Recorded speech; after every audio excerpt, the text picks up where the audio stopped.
నమస్తే welcome to our channel నేను మిస్సిరి ఏపీలో అయితే భూములు ఉన్నవారు మాత్రం చాలా టెన్షన్ పడుతున్నారు దట్టు ఏపీలో కాకుండా వేరే ప్రదేశాల్లో ఉన్నవారు అయితే మరింత టెన్షన్ పడుతున్నారు ఎందుకంటే ఈ ల్యాండ్ టైటిలింగ్ యాక్ట్ వల్ల చాలా మంది అయితే ఇబ్బందులు పడుతున్నారు ఎందుకంటే వాళ్ళకున్న ప్లేస్ని ఎంతో కొంత అందులో మాత్రం పక్కన వాళ్ళ ప్లేస్లో ఉండడము అలాంటివన్నీ జరుగుతున్నాయి అని చెప్పి వారు వాపోతున్నారు సో ఈ అంశాన్ని మనకి వివరించడానికి మనతో పాటు ఉన్నారు ప్రముఖ రాజకీయ విశ్లేషకులు అంకమరావు గారు నమస్కారం సార్. నమస్తే.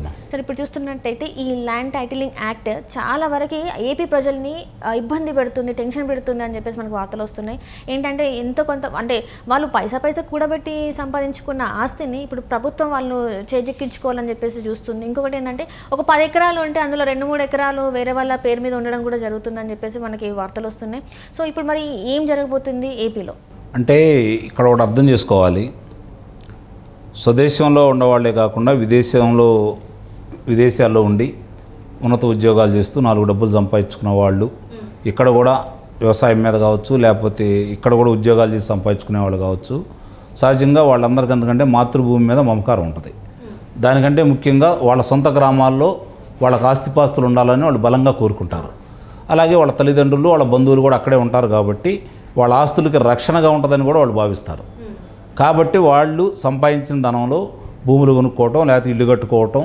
స్థలాలు కొనుక్కోవటం అలాగే నగరాలు అంటే వాళ్ళ పరిసర ప్రాంతాల్లో ఉన్న నగరాలు లేకపోతే రాష్ట్రానికి రాజధానిగా ఉండే ప్రాంతంలో కావచ్చు విలువ పెరుగుతుందని కానీ లేకపోతే అక్కడ ఉంటే మనకు మంచిదని కానీ ఉద్దేశంతో స్థలాలు కొనుక్కుంటూ ఉంటారు కొంతమంది గృహాలు కూడా నిర్మించుకుంటూ ఉంటారు అలా తన డబ్బు అదనంగా డబ్బులు తక్కువగా ఉన్నా కూడా బాకీ చేసి వాళ్ళు ఎవరో ఒకరి దగ్గర స్నేహితుల దగ్గర లేకపోతే బంధువుల దగ్గర లేదంటే బ్యాంకుల దగ్గర డబ్బులు తీసుకొని వాళ్ళకి నెలవారీ జీతాలు వస్తాయి కాబట్టి దాని ద్వారా కట్టుకుందాం అనే ఉద్దేశంతో అట్లా తీసుకొని ఇల్లు కొనుక్కోవడం కానీ లేకపోతే ఇల్లు కట్టుకోవడం కానీ జరుగుతూ ఉంటాయి ఇప్పుడు దీనివల్ల ఎవరి కూడా సొంతంగా వాళ్ళకి పత్రాలు ఉండవని అంటే వాళ్ళు కొనుక్కుంటే వాళ్ళకి అసలైన పత్రాలు వాళ్ళ దగ్గర ఉండవని జిరాక్స్ కాపీస్ మాత్రమే ఉంటాయని కాబట్టి అది ప్రభుత్వం మాత్రం ఇస్తే చిత్తు కాగితాలేనని దానివల్ల మీరు ఎక్కడికన్నా సరే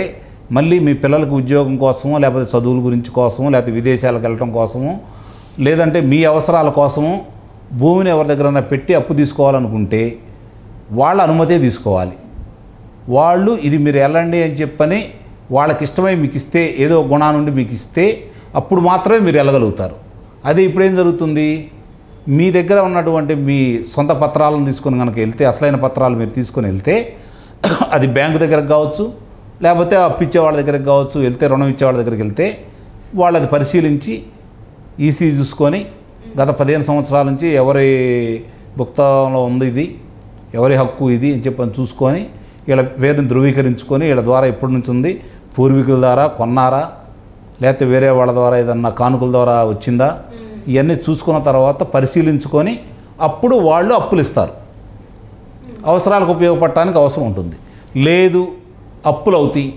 అప్పులైతే అమ్ముకోవడానికి అవకాశం ఉంటుంది మన దగ్గర ఉంటే దానికి నకలు అడుగుతారు అవి చూసుకుంటారు డబ్బులు ఇస్తారు కొనుక్కుంటారు ఇప్పుడేంటి మీరు ఇప్పుడు తీసుకొచ్చిన దాని ప్రకారం ఇది కనుక అమల్లోకి వచ్చింది ప్రస్తుతానికి దాని యొక్క నియమ నిబంధనలు ఏంటి మీరు అమ్ముకోవాలన్నా కూడా దాని మీద ఎవరన్నా పొరపాటున మీకు తెలియకుండా ఈ భూమి నాది అని చెప్పి గనక చెబితే వాళ్ళకి గనక ఫిర్యాదు చేస్తే ఆ ఫిర్యాదు పరిష్కారం అయ్యేంత వరకు మీరు దాన్ని అమ్ముకోవడానికి కానీ ఎక్కడన్నా పెట్టి అప్పు తెచ్చుకోవడానికి కానీ అవకాశం ఉండదు మరి ఇవన్నీ ఎక్కడికెక్కడో పట్ట చేతబట్టుకొని వెళ్ళి తినక 4 డబ్బులు వెనకేసుకొని 1 ఎకరమో 2 ఎకరాల్లో కొనుక్కున్నటువంటి మధ్యతరగతి ఉద్యోగస్తులు కావచ్చు మధ్యతరగతి ప్రజానీకం పరిస్థితి ఏంటి రేపు పొద్దున ఎవరు దీనికి సమాధానం చెప్పాలి అలా కాకుండా ఇప్పుడు చూస్తూనే ఉన్నా ఎవరికో దీన్ని మన అన్నీ వాళ్ళు భద్రపరిచే వాళ్ళకి వేరే వాళ్ళకి ఇచ్చారని చెప్పి చూస్తూనే ఉన్నాం అంటే మన కేంద్ర ప్రభుత్వం వాళ్ళు ఊరకనే చేస్తామన్నా కూడా వాళ్ళ దగ్గర కాకుండా ఈ సాఫ్ట్ కాపీలన్నీ పెట్టుకోవడానికి వాళ్ళ దగ్గర కాకుండా వేరే వాళ్ళకి టెండర్ ద్వారా ఇవ్వడం కూడా జరిగింది మరి అసలు అది ఏ నిబంధనలు ప్రైవేటు వ్యక్తులకు ఎందుకు అప్పచెబుతున్నారో కూడా అర్థం కాని పరిస్థితి ఇప్పటికే ఆంధ్ర రాష్ట్రంలో భూ కబ్జాలు విపరీతంగా పెరిగిపోయినాయి అధికార పార్టీ నేతలు వాళ్ళకి ఇష్టమైన వాళ్ళకి కొమ్ము కాస్తూ వాళ్ళకి ఎవరైతే వ్యతిరేకంగా ఉన్నారో కొంతమంది భూమి ఉండి ఊళ్ళో లేని వాళ్ళు ఉంటారు కదా, ఇందాక మీరు చెప్పినట్టు దేశ విదేశాల్లో ఉన్నవాళ్ళు, వాళ్ళని ఎలా ఆక్రమించుకుంటున్నారో, లేదంటే వాళ్ళ కనుబడింది అనుకోండి అలవల సొల్లకి అడిగేసి 10 రూపాయలది 2 రూపాయలు ఇస్తానని చెప్పి ఎలా బలవంతంగా రాసుకుంటున్నారు చూస్తూనే ఉన్నారు. మరి ఇంత జరుగుతున్న తర్వాత కూడా ఇదే కనుక రేపు అమల్లోకి ఉంటే ఇక మరీ అగమ్య గోచరం అయిపోతూ ఉంటుంది. మీకు మీద ఇష్టం ఉండా లేకపోయినా నేను ఒక ఫిర్యాదు చేశాను అనుకోండి, ఇక 2-3 సంవత్సరాలు ఇబ్బందే కదా.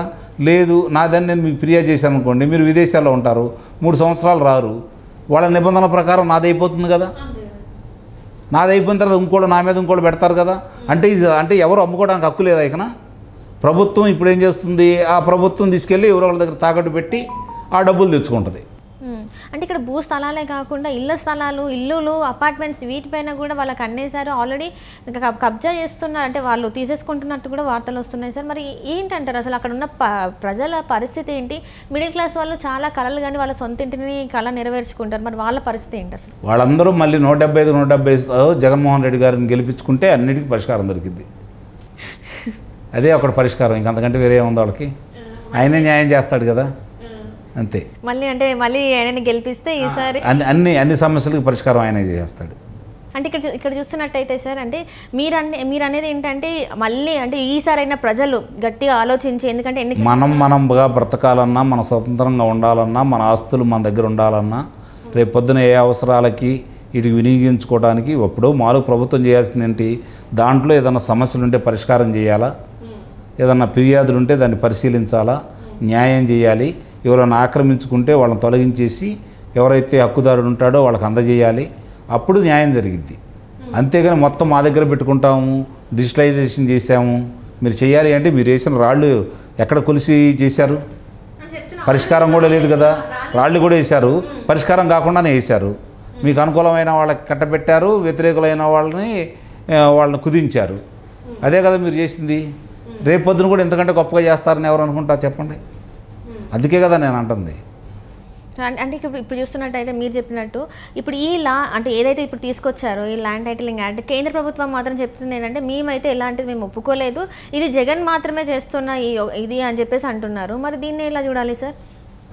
వాళ్ళు ఒప్పుకున్నారనేది పక్క విషయం, దాని గురించి అసలు మర్చిపోదాం. ఎందుకంటే కేంద్రం దాన్ని చట్టం చేయలేదు కాబట్టి మనం కేంద్రం మీద నెంపేయడానికి వీల్లేదు. వాళ్ళు ఒకవేళ పరిశీలన చేయమని పంపించారు, అది వాస్తవమే. దాని సాధ్యాసాధ్యాలు ఏంటి, ఏ విధంగా చేస్తే మంచిదని చెప్పని, ఇదిగో ఈ విధంగా చేస్తే ఈ రాష్ట్రానికి మంచిది అని చెప్పాల్సిన బాధ్యత రాష్ట్రాలది కదా. అసలు అవన్నీ కూడా వాళ్ళు పంపించిన విధి విధానాలనే తొలగించేసి మీ సొంత దాంట్లో జొప్పించేసి మీ అభిప్రాయాలు జొప్పించేసి మీకు అనుగుణంగానే అందులో మార్పులు చేర్పులు చేసి ఎలా మీరు స్వాధీనం చేసుకోవాలని దుర్బుద్ధితో చేశారని కదా ఇప్పుడు భావిస్తుంది. అంటే ఈ ఆస్తులు కూడా వీళ్ళు తీసేసుకొని ఇంకా వీళ్ళు మళ్ళీ తాకట్టు పెట్టి ఎంతో కొంత డబ్బులు తీసుకొచ్చి ఇంకా తాకట్టు పెట్టుకోవాల్సిన పని ఉంది. రాంగల్లోనే అన్ని బంద్, ఎవరికి పింఛన్లు లేవు, ఏమీ లేవు. కరెంట్ ఛార్జీలు ఇంకొక డబల్ చేస్తారు. ఆల్రెడీ 9 సార్లు పెంచారు కదా, మళ్ళీ పెంచుతారు. 9 సార్లు పెంచినప్పుడు అడగని చేతగాన చోట దద్దమ్మలకి రేపు పొద్దున అడుగుతారని నమ్మకం ఏముంది? ఆస్తి హక్కు ప్రతి సంవత్సరం 15% పెంచుకుంటూ వస్తున్నారు. ఈ చెత్త పన్ను వేశారు, ఇంధన ధరలు పెంచారు, అన్ని విధాలా పెంచుకుంటూ వచ్చారు. రేపొద్దున అవి పెంచుకుంటూ ఉంటారు. మీ దగ్గర ఏముండి రేపొద్దున కట్టుకోవడానికి? మీ కాదనుకోండి, ఇక మీరేం కట్టే పని లేదు కదా.